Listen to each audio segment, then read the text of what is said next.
নমস্কার বন্ধুরা, যতনা খুলুমকা। আমি অর্পিতা মায়ের রান্নাঘর নামে একটি নতুন ক্লাউড কিচেন শুরু করেছি উদয়পুর ত্রিপুরা থেকে। আজকে আমাদের ক্লাউড কিচেনের জন্মদিনের জন্য একটি অর্ডার ছিল 20 জনের।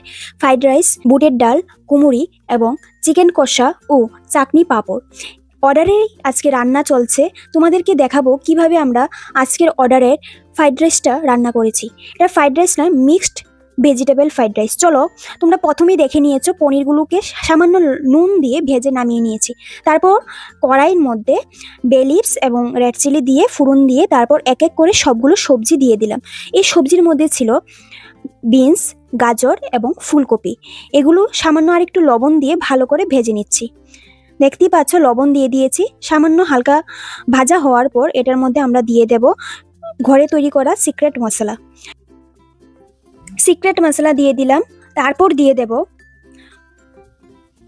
ক্যাপসিকাম কাটা। ক্যাপসিকাম যেহেতু একটু পরে দিল কোনো অসুবিধা নেই, তার জন্য ক্যাপসিকামটা একটু পরে দিলাম। ক্যাপসিকাম দেওয়ার পর কিশমিশ দিয়ে দিলাম। কিশমিশ দেওয়ার পর কেটে রাখা কাঁচা মরিচ দিয়ে দিলাম। তারপর হালকা নাড়াচড়া করার পর এটার মধ্যে দিয়ে দেব আদা পেস্ট। পরিমাণ মতো আদা পেস্ট দিয়ে দেওয়ার পর এখন দিয়ে দেব ভেজে রাখা কাজু বাদাম পেস্ট। এগুলো দিয়ে হালকা আবার সামান্য নাড়াচাড়া করে এগুলোকে ভালো করে মিক্সড করে নেব। দেখতেই পাচ্ছ এগুলো ভালো করে মিক্সড করে নিয়েছি। আগে থেকে নামিয়ে রাখা বাসন্তী চাল এগুলোর সাথে এবার সবগুলোকে দিয়ে দেব। দিয়ে ভালো করে মিক্সড করতে হবে। দেখতেই পাচ্ছ দিয়ে দিচ্ছি বাসন্তী চালগুলি দিয়ে ভেজে রাখা মশলার সাথে এগুলোকে ভালো করে মিক্সড করে নিচ্ছি। প্রথমে সামান্য দিয়ে মিক্সড করলাম, তারপর একে একে সবগুলি দিয়ে দেব। দেখতেই পাচ্ছ একদম ভালো করে এটাকে মিক্সড করতে লাগবে।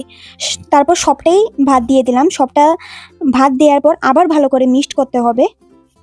তোমরা যারা ত্রিপুরা উদয়পুর থেকে আমার ভিডিওটি দেখছো, তোমাদের প্রয়োজনে তোমরা আমাদের থেকে অর্ডার করে নিতে পারবে। আমাদের নাম্বার 7005614818।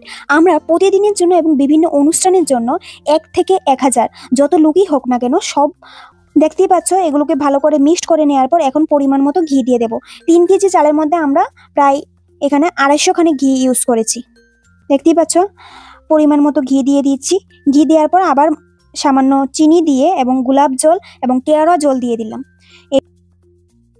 দেখতেই পাচ্ছ এখন আবার আগে যে মশলাটা ইউজ করেছি সেই মশলাটাই আবার উপর দিয়ে দিলাম।